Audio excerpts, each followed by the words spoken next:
Welcome to the most powerful video you'll ever watch. Not because it has fancy words or magic tricks, but because this video is about you and the battle inside your own mind. Let me ask you, have you ever felt like your brain is working against you? Like you're trying to be positive, but your mind keeps dragging you back into pain, fear, or regret? Have you ever smiled in front of everyone while screaming inside your head? Have you ever laid in bed at night, thinking the same painful thoughts again and again, and you whisper to yourself, "Why can't I just stop thinking like this? Why do I always feel so low even when everything seems fine? What's wrong with me?" Let me tell you the truth. There's nothing wrong with you. You're not weak. You're not broken. You're not crazy. But the way you were taught to think, that's broken. That's the enemy. That's what we will fix. This video is going to show you how to stop negative thoughts and feelings forever. And we won't do it by reading motivational quotes. We'll do it by understanding the mind, step by step. We'll break the old beliefs. We'll replace the lies in your head with powerful truths. And we'll give you the tools to take control. For the first time in your life, you won't just understand how to stop negativity. You'll also understand how your mind works, how to reprogram your emotions, and how to build a new version of yourself, starting today. And yes, if you're learning English, this video will help you too, because everything is explained in simple, powerful English, using real examples and emotional storytelling. You'll not only grow stronger, you'll grow smarter in English too. So take a deep breath, because what you're about to hear might just be the thing your soul has been waiting for all your life. Stage 1. Understand where negative thoughts come from. Most people try to fight their negative thoughts. They say things like, "I just need to stop thinking. I should be stronger. I should be happy." But they're fighting the wrong battle. You see, negative thoughts are not random. They don't come from the outside world. They come from inside you, from a place called the subconscious mind. And here's the shocking truth. 95% of your thoughts, feelings, and behaviors are controlled by your subconscious mind. That means you are only truly conscious for 5% of your day. Let me explain. What is the subconscious mind?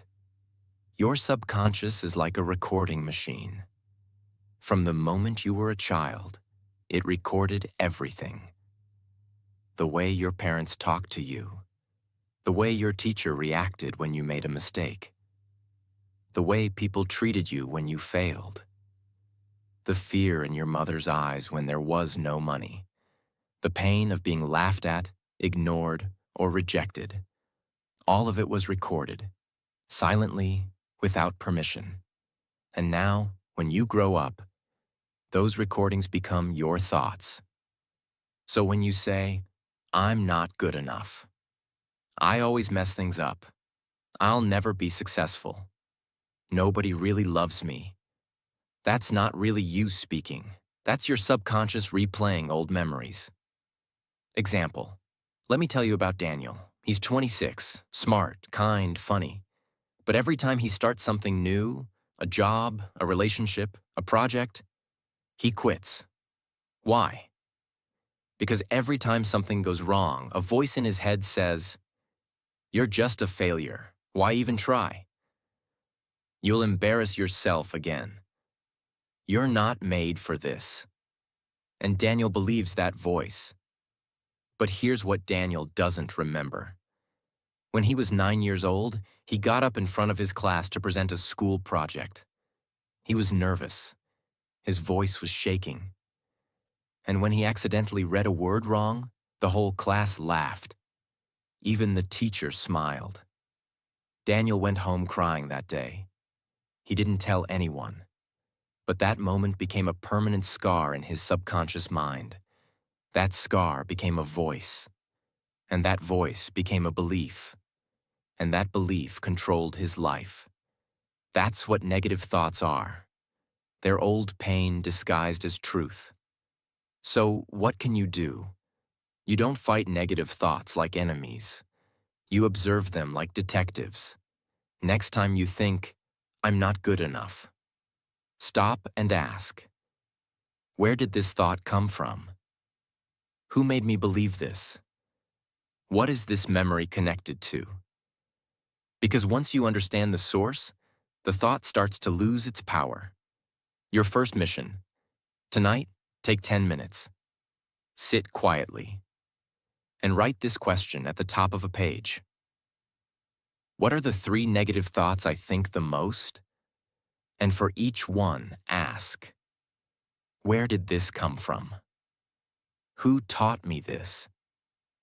You'll be shocked at what you discover.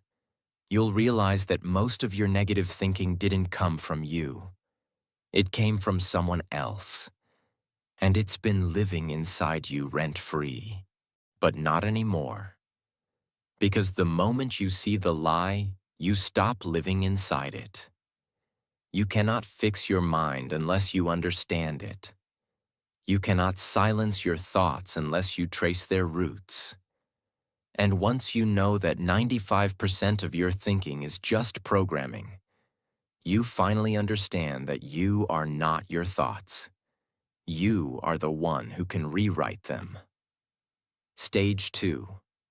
The invisible loops that trap you. You've heard people say, I'm trying to be positive. I'm journaling. I'm doing affirmations. But still, they feel low. They feel like they're stuck in the same place no matter how hard they try. Same emotions, same pain, same anxiety. And they ask, why do I feel like I keep going in circles? Because they are. Welcome to the loop, the invisible mental trap that's been running your life behind the scenes. What is a mental loop? A mental loop is a pattern of thinking that feeds itself. It's like a song stuck in your head. No matter what you do, it comes back.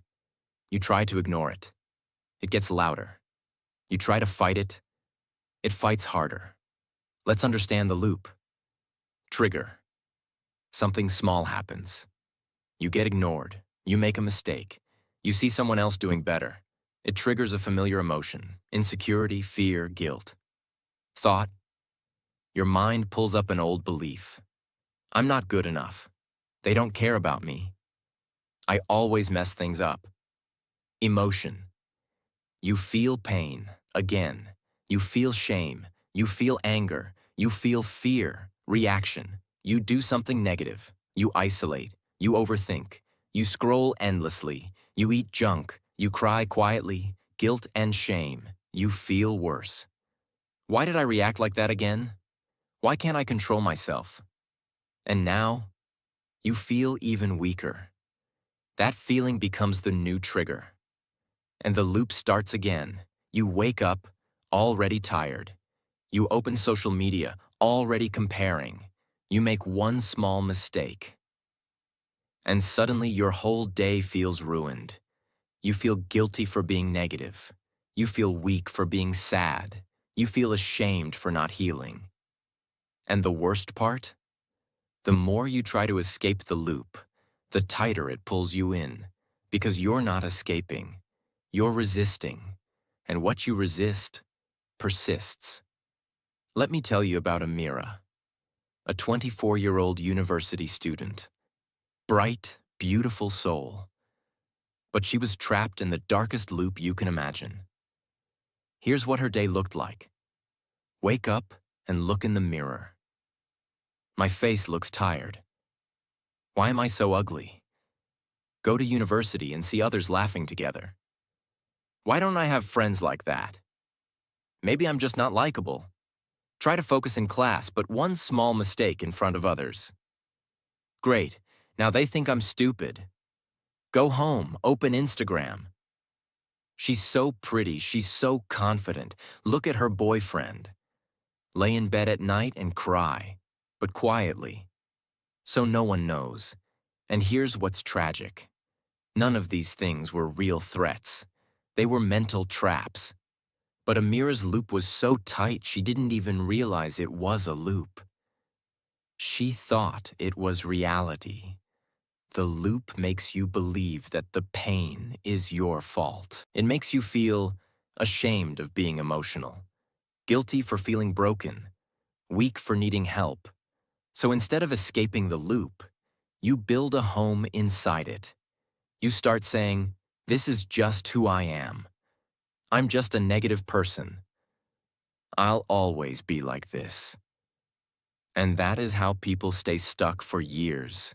You don't break a loop by fighting the thought. You break the loop by breaking the pattern.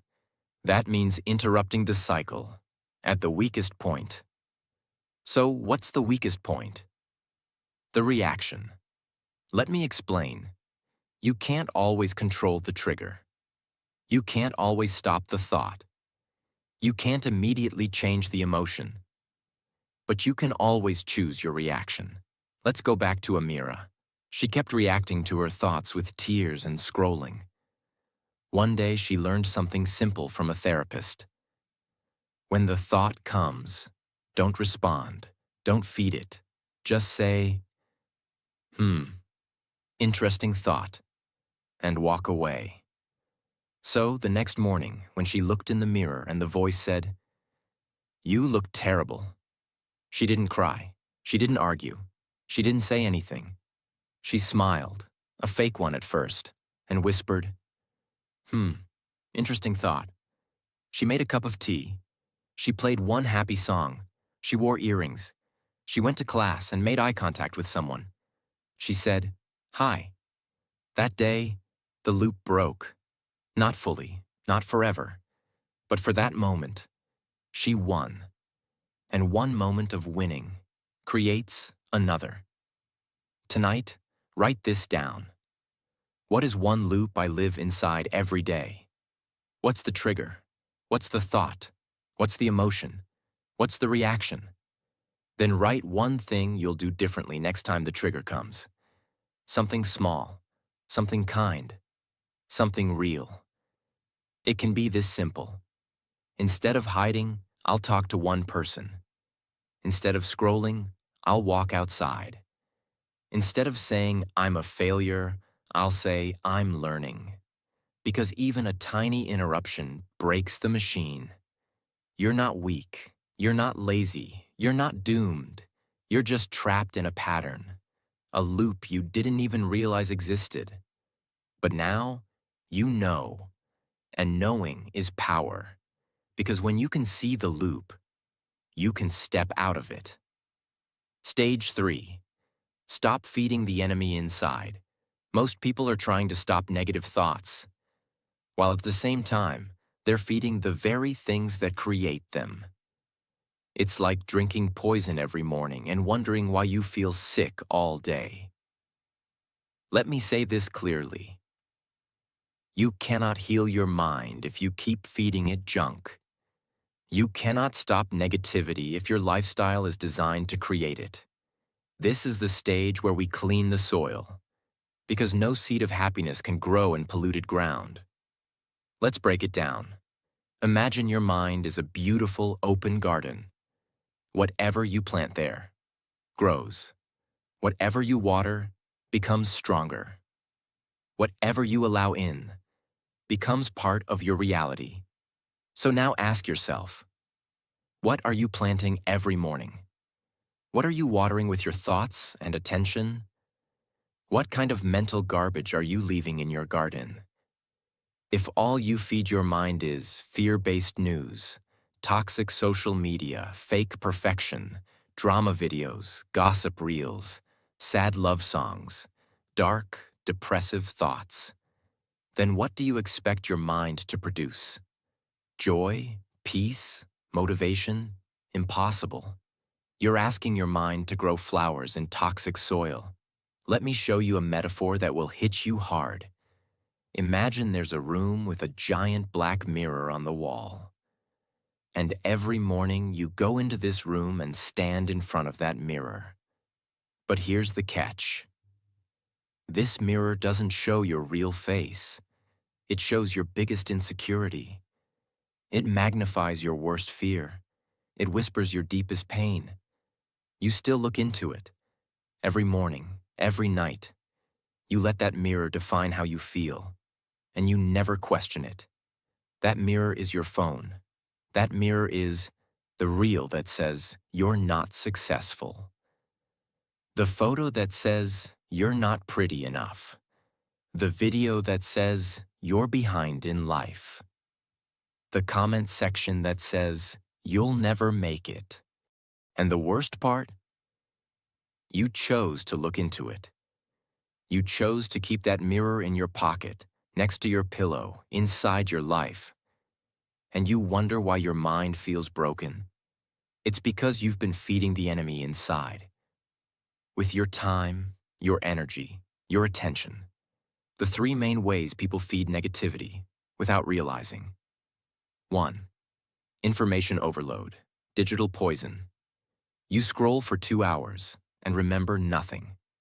But your brain remembers everything. Even if you say, I'm just watching for fun. I don't take it seriously. Your subconscious is recording, her face is perfect, mine isn't. He's successful, I'm behind. That couple looks happy, I'm lonely. That guy bought a new car, I'm broke. You don't feel it instantly. But after 10 days of this, you feel tired, insecure, empty. Not because of your life, but because of what you consumed. Second, toxic repetition, songs, reels, drama. Music is powerful, but what are you repeating into your head? You broke my heart. I'm not good enough. Nobody loves me. I want to disappear. You hear these lyrics and say, it's just a song. But your brain doesn't understand just. It only understands what you feed it repeatedly. Repetition is programming. And most people are programming themselves to be depressed. On autoplay. 3. Mental diet, what you talk about daily. Your conversations shape your emotions. If every day you talk about what you hate, who betrayed you, why life is unfair, how everything's going wrong, then what are you feeding your brain? Negativity becomes your default language. Let me tell you a different kind of story. There was a glass of clear, pure water sitting on a table. It was peaceful, it was clean, it was balanced. One day, someone came and dropped one drop of black ink in it. The water changed a little, but still looked okay. Next day, another drop, then another, and another. Slowly, the water became darker.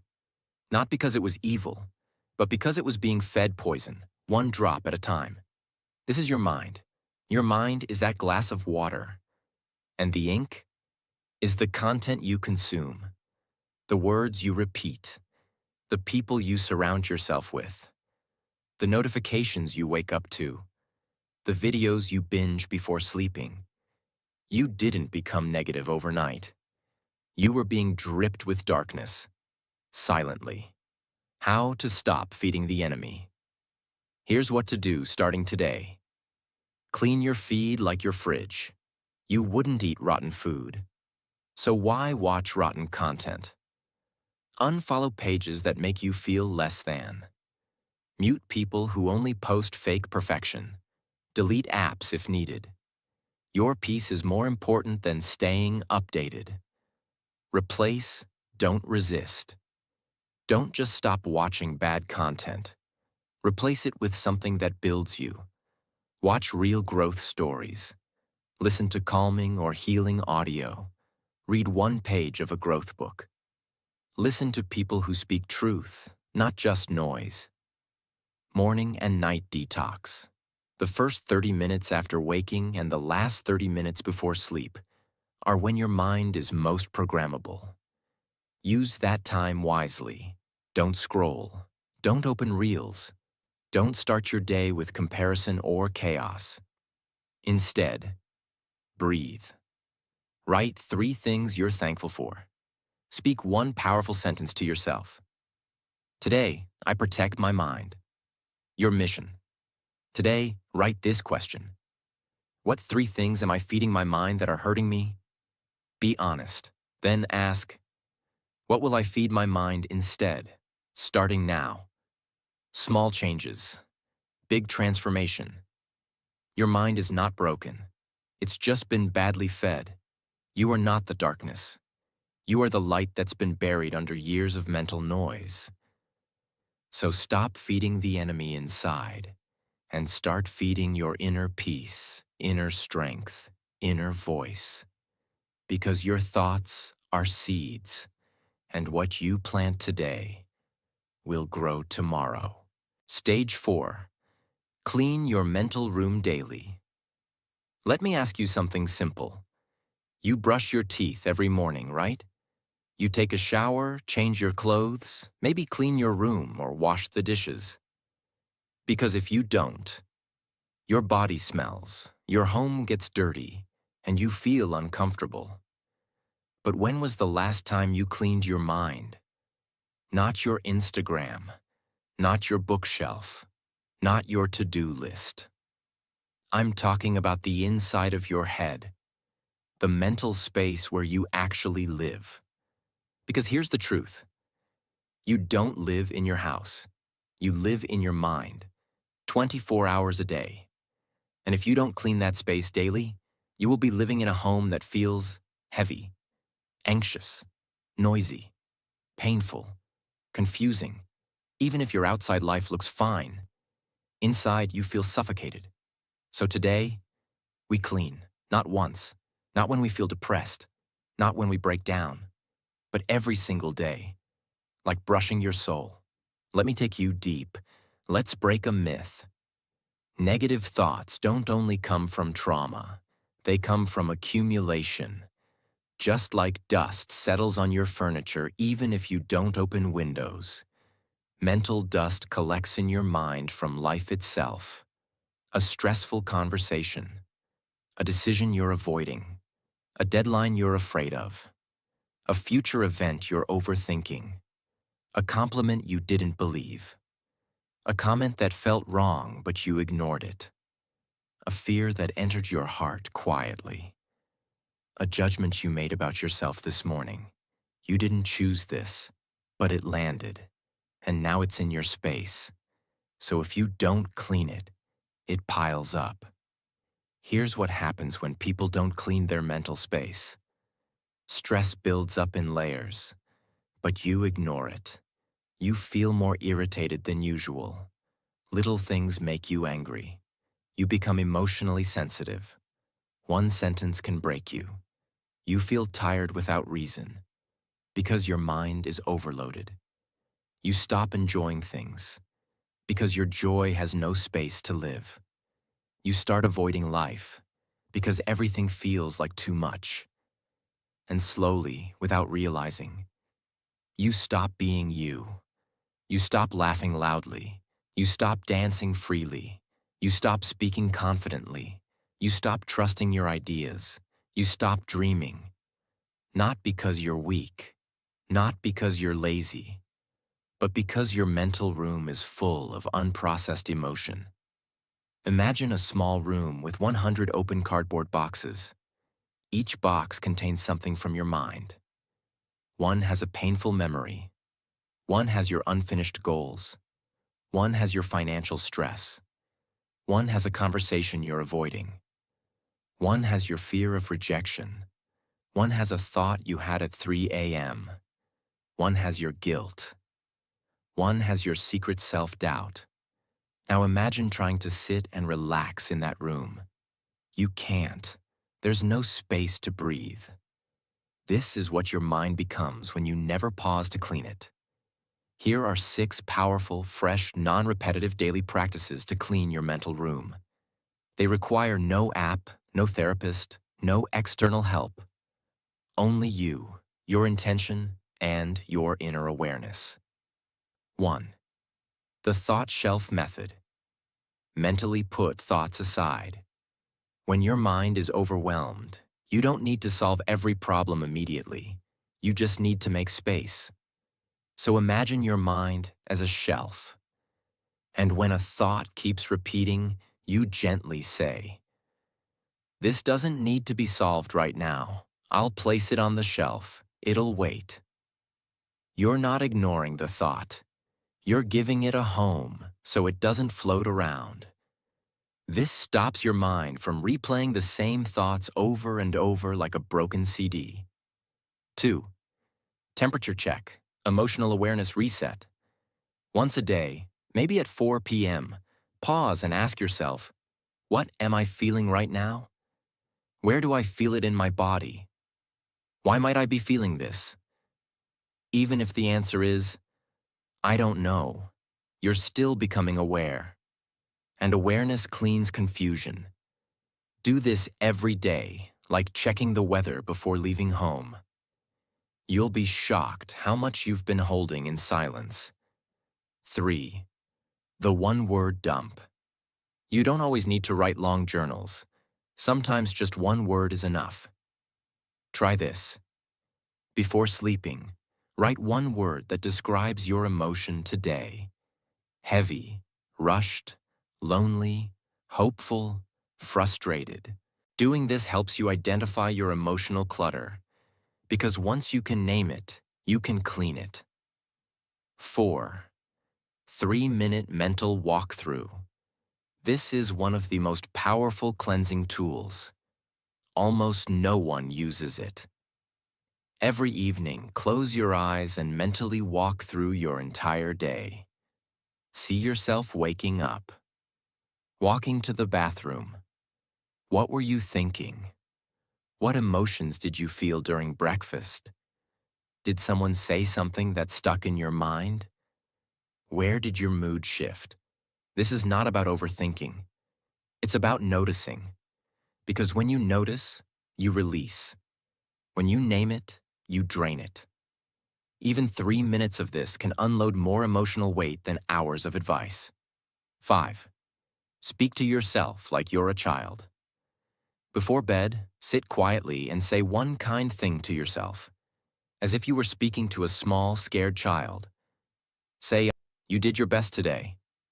It's okay to feel tired. I'm proud of you for not giving up. You made it through. That's enough. You are safe now." Do this daily, and you will start healing your self-image. Because the most dangerous dirt in your mind is not fear, it's self-hatred. 6th micro-forgiveness exercise. Each day, choose one small thing to forgive. Someone who interrupted you. A past version of yourself. A mistake that still haunts you. A friend who didn't message back. A moment where you felt ignored. Say quietly, "I release you. I'm done carrying this. My peace matters more." You don't need an apology. You don't need closure. You just need to put it down and walk lighter. Pick any 3 of these practices and do them tonight before bed. Make it a ritual, like brushing your mind.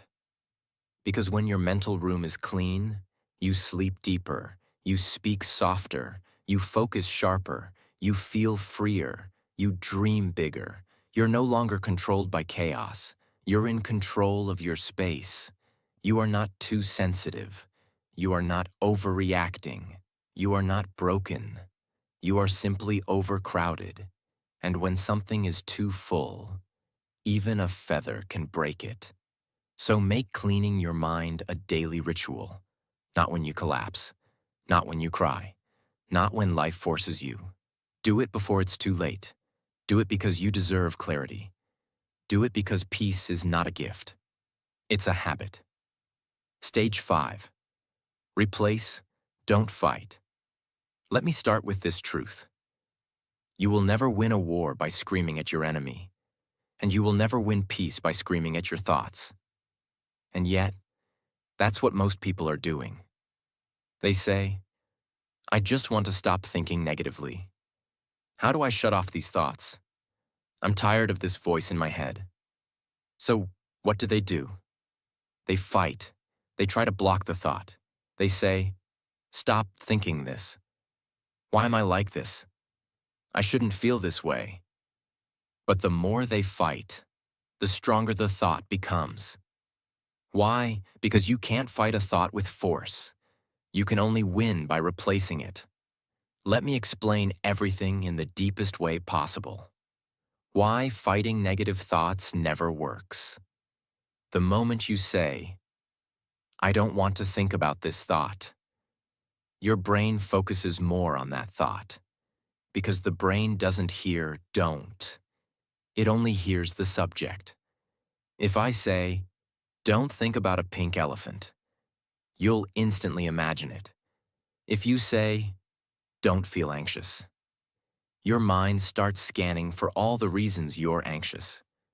So when you try to fight a thought with more thought, you create a mental storm. Every time you argue with a negative thought, you're giving it energy. You're saying, this thought matters. It deserves attention. It has power. And it grows. So what's the solution? Don't fight the thought. Replace it. Redirect it. Rewire it. Like changing the radio station. Like turning the page. Like choosing a different road. Let's explore how. Imagine there's a radio in your room, and it's playing a horrible, depressing song. Lyrics like, you're a failure. You'll never be loved. You're too late. You're not enough. The volume is loud. It's hurting your ears. It's affecting your mood. What do? Do you scream at the radio? Do you beg it to stop? Do you cry in front of it? No, that would be pointless. You either change the station, lower the volume, turn it off, play your own music louder. This is how replacement works. You don't beg your brain to stop. You give it a new direction. Thoughts are like habits, and the best way to break a habit is to replace it with another one. Here's the secret. You can't erase a thought. You can only overwrite it. Your brain works like a chalkboard. If you write something painful on it, the only way to remove it is by writing over it with something better. Negative thought replacing thought. I always mess things up. I learn faster because I've failed before. No one cares about me. Someone loves me even if I forget. I'll never be successful. I haven't reached it yet, but I will. I'm too sensitive. I feel deeply, and that's a strength. What if I fail? What if I succeed? You're not lying to yourself. You're redirecting the spotlight. And when you repeat the replacement often enough, it becomes the default voice in your head. Imagine a large white wall, perfectly painted, but right in the center there's a small black hole. Most people walk past the wall and never notice it, but one person stops and stares. They can't stop looking at the hole. They ignore the beauty of the wall. They start thinking, why is there a hole? Will it get bigger? Did I do something to cause it? I hate this hole. Soon that small black hole becomes their entire world. But the hole never changed. Their focus did. This is how negative thoughts work. They're tiny holes in a wall of beauty. But if you focus on them long enough, they become your entire reality.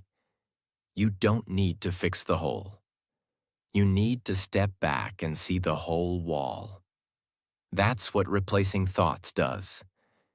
It pulls you away from the hole and shows you the bigger picture again. These methods are not affirmations.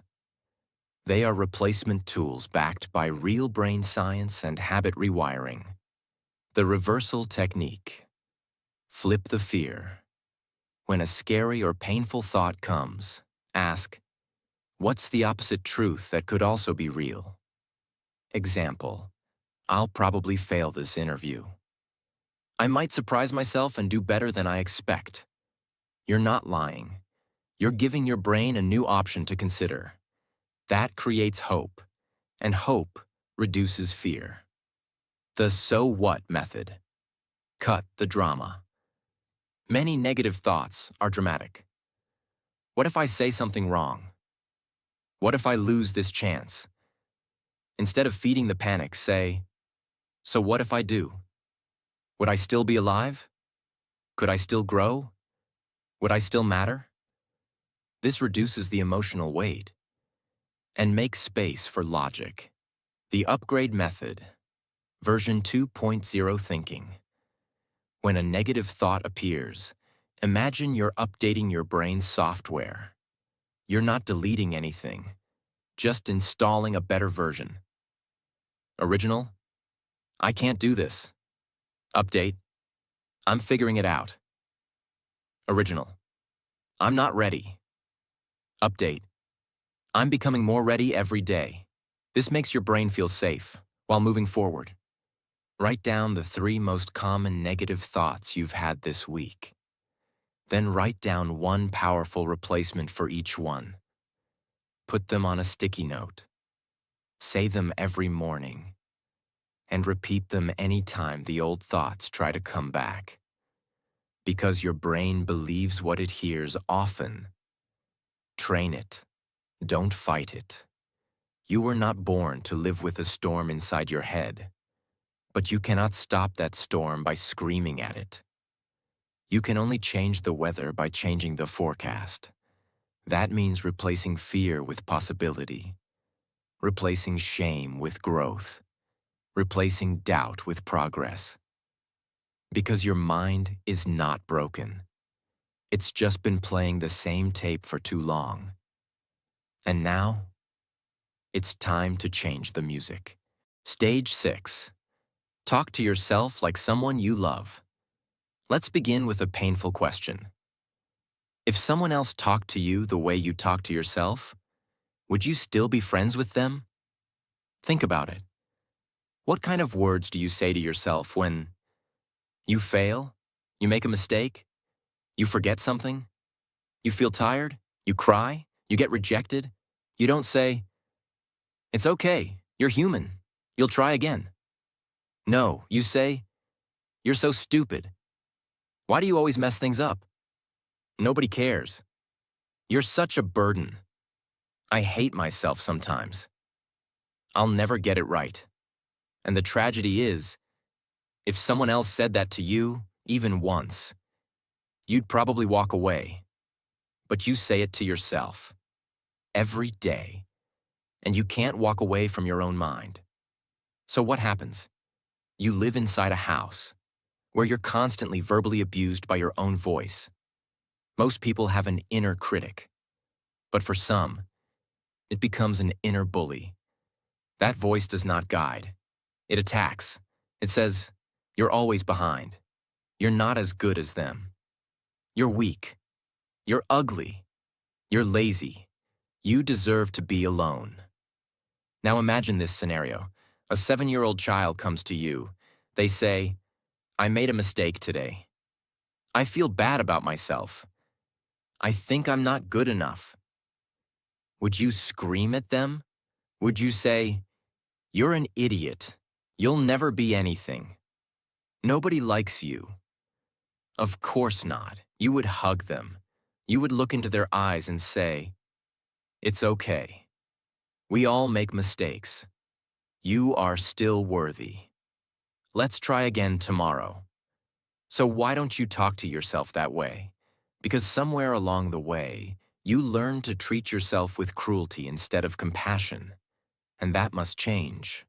Today. Imagine your mind is a garden, and your self-talk is the gardener. Every word you say to yourself is either planting a flower, pouring water, or cutting the roots. If the gardener keeps saying, this plant is useless, it's never going to grow. I hate this plant. Why are you so slow? Then even the most beautiful flower will wither. But if the gardener says, "You're growing slowly, but you're growing," it's okay if today was tough. You don't have to bloom every day. I believe in you. Then even the weakest plant finds the courage to stand tall again. Your self-talk is the water, the sunlight, the air of your inner world. And how you speak to yourself decides whether you wither or rise. Let's be clear. Negative self-talk is not harmless. It creates real damage. It damages your confidence. It kills motivation. It creates shame. It breaks trust in yourself. It increases anxiety. It ruins relationships. It feeds depression. It makes you believe that you are the problem. And when you start to believe that you are broken, you stop trying to heal. You stop reaching for help. You stop believing in better. Not because better doesn't exist, but because your inner voice has convinced you that you don't deserve it. What if every time you made a mistake, instead of saying, "I'm so stupid," you said, "I made a mistake and I'm learning"? What if when you were tired, instead of saying, "I'm lazy," you said, "I've done so much. I need rest, not guilt"? What if when you felt jealous, instead of saying, "I'm such a bad person for feeling this," you said, "I'm human. I feel things. That's okay"? This is not about lying to yourself. It's about speaking to yourself with the same kindness you give to everyone else. How to start talking to yourself with love. 5 life-changing practices. 1. Give your inner voice a name. Seriously. Name it. Why? Because when you say, "I think I'm a failure," you're giving your inner critic 100% credibility. But if you name it Negative Nancy or Doubt Dan, you separate your identity from the voice. You say, "Oh, that's just Nancy again. She always shows up when I try something new." It sounds silly, but it gives you power and perspective. You stop becoming the voice.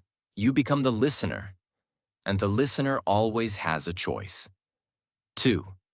The best friend technique. When you feel down, ask yourself, if my best friend was feeling this way, what would I say to them? Then say that to yourself, out loud. You'll be shocked how loving your voice becomes when it's not directed at you. 3. The mirror moment. Stand in front of a mirror for 2 minutes every morning. Look into your own eyes, not to judge your skin or hair, but to say 3 things. I'm trying. I'm still here. I forgive you. Do this every day, not for motivation, but for healing. Because your own reflection has been waiting years to hear those words from you. 4. Rewrite the sentence. Take any cruel sentence you say often and rewrite it. For example, cruel thought, loving rewrite. You're a burden. Your feelings matter too. You're so dramatic. You're allowed to feel deeply. You're always messing up. You're learning like everyone else. Nobody wants you. You're still learning how to love and be loved. You're weak. You're carrying so much and still going. Print it, post it, say it. Your inner child is still listening. 5. Forgive yourself daily. Yes, daily. Not once a year. Not once when you make a big mistake. Every single day, before you sleep, yarat se plasa. Whatever I did wrong today, I forgive myself. Whatever I said, forgot, overreacted to, I'm still learning. I will not carry this shame into tomorrow. Because guilt does not make you grow. Grace does. Sit alone. Quiet. Just you. Put your hand on your heart and say this softly. I'm sorry I've been so cruel to you. You didn't deserve that voice. From today, I will talk to you like someone I love. Let the tears fall if they come. You're not weak. You're reconnecting. You don't need to be perfect. You don't need to be fearless. You don't need to have it all together. But you need to start being kind to yourself. Because the world is already full of people ready to judge you, criticize you, and misunderstand you. Don't join them. Be the one voice in your life that says, you are still worthy, even now, especially now. Stage 7. Cut off the hidden triggers. Triggers aren't always loud. They're not always dramatic. They don't always knock and say, hey, I'm here to ruin your peace. Sometimes they're soft. Sometimes they feel like comfort, but they pull you back into the old version of you, the version who was scared, the version who doubted, the version who lived in fear. Imagine you live in a room with a very soft ticking clock. Tick, tick, tick. You get used to the sound. You don't notice it anymore. But the ticking is always there. It's just background noise. Now one day you finally remove that clock. You sit in silence. And for the first time you realize, oh my God, I've been living with that noise for years. This is exactly what emotional triggers are like. You don't notice them anymore, but they're there, ticking in the background of your life. A certain person's presence, a toxic group chat, a smell, a routine, a ringtone, a hairstyle, a habit, a place, a social obligation, a monthly reminder, even your bedroom setup. You wonder why you feel anxious, but you're still sleeping next to a memory of the worst version of you. You're still keeping open the door that trauma used to walk through. This is where people make the biggest mistake. They think, I shouldn't have to cut people off. That's harsh. I should be stronger than this. It's not fair to avoid everything that makes me uncomfortable. But listen closely. Healing is not about proving how strong you are. Healing is about protecting your energy so you don't keep bleeding internally. If a wound is fresh, you don't go running through a dusty field. You bandage it. You give it time. You avoid what could infect it. What you might need to cut off. The nice but draining friend. They don't insult you. They don't attack you. But every time you talk, you leave feeling smaller. They subtly compete. They dismiss your emotions. They always bring up your past. Let them go. The unspoken expectations. The image in your head that says, I should be doing better by now. I should be more successful. I should be married. I should be happy. That voice isn't motivation. It's a disguised mental whip. Cut it off. Not your dreams. Just your timeline. Your emotional home. Some people live in anger, not because they like it, but because it's familiar. Some live in sadness, some in fear, some in guilt. It's what they know. It's where they return every time something goes wrong. You need to build a new emotional home. Start asking, what emotion do I default to when I'm overwhelmed? Then ask, who taught me that emotion was normal? You'll often find it wasn't even yours. It was passed down, given to you. You were just renting it for so long, you forgot you could move out. Write a list called, Things That Silently Pull Me Back into Darkness. Then write 3 columns. What is it? Why does it affect me? What will I do to protect myself from it? Don't feel guilty. This isn't rejection. It's self-respect. You can't become the next version of you if you keep entertaining the people, patterns, and places that made you question your worth. You're not weak for needing space. You're wise for choosing peace over pride. You don't owe the past another visit. You owe your future a better foundation. If a plant isn't growing, you don't blame the seed. You change the environment. You protect what's blooming. And now that you've done the work of removing the darkness, it's time to do the most powerful thing of all. Turn your pain into power. Stage 8. Turn pain into power. Let's end this series with the most emotional and unforgettable stage. Because if you're watching this, you've been through something. You've cried quietly. You've questioned your value. You've battled storms no one saw. You've tried to be strong for everyone else, even when you were breaking inside. But now, it's time to take everything you've survived and use it. You've been told, let it go. Move on. Forget about it. Don't think about the past. But healing doesn't mean forgetting. Healing means finding meaning inside what broke you. It means saying, that hurt me, but I'm still standing, and I will build something powerful from this. Pain doesn't have to be the villain of your story. Pain can become the starting point of your transformation. There's a beautiful Japanese art called kintsugi. When a ceramic bowl breaks, they don't throw it away. They don't try to hide the cracks. Instead, they repair it using gold. Yes, real gold. They fill the cracks with golden lacquer. So now, the bowl is more valuable, more beautiful, and stronger because it was broken. Your pain is the gold. Every tear you've cried, every lonely night, every betrayal, every fear, every fall. If you let it, that pain can become your wisdom, your strength, your story, your mission. How to turn pain into power. 4 life-altering shifts. 1. Don't ask, why me? Ask what now? You may never get the full answer to why life hurt you the way it did, but you always have the choice to ask, now that I've been through this, who do I want to become? Pain becomes power when you stop looking for revenge and start looking for rebirth. 2. Transform the emotion into expression.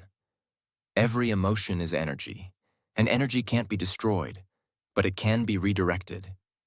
Turn anxiety into art, loneliness into leadership, anger into boundaries, sadness into storytelling, fear into fuel. The world doesn't need more perfect people. The world needs people who say, here's my scar, and here's what I did with it. 3. Use your pain to help one other person. If you feel stuck, lost, confused, go help one person who's feeling what you once felt. You don't need a degree. You don't need a platform. You don't need a solution. You just need to say, I've been there too, and I see you. That moment of connection, that's healing, for you and for them.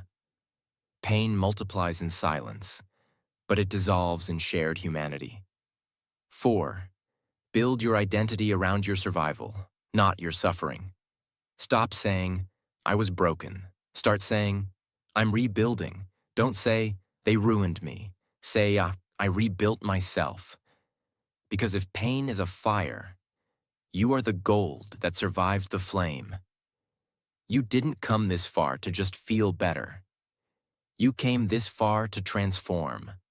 This is not just a video about how to stop negative thoughts. This is a reintroduction to your power. Everything you've been through has been shaping you, not to destroy you, but to prepare you. So here's your final message. You are not your pain. You are not your past. You are not your thoughts.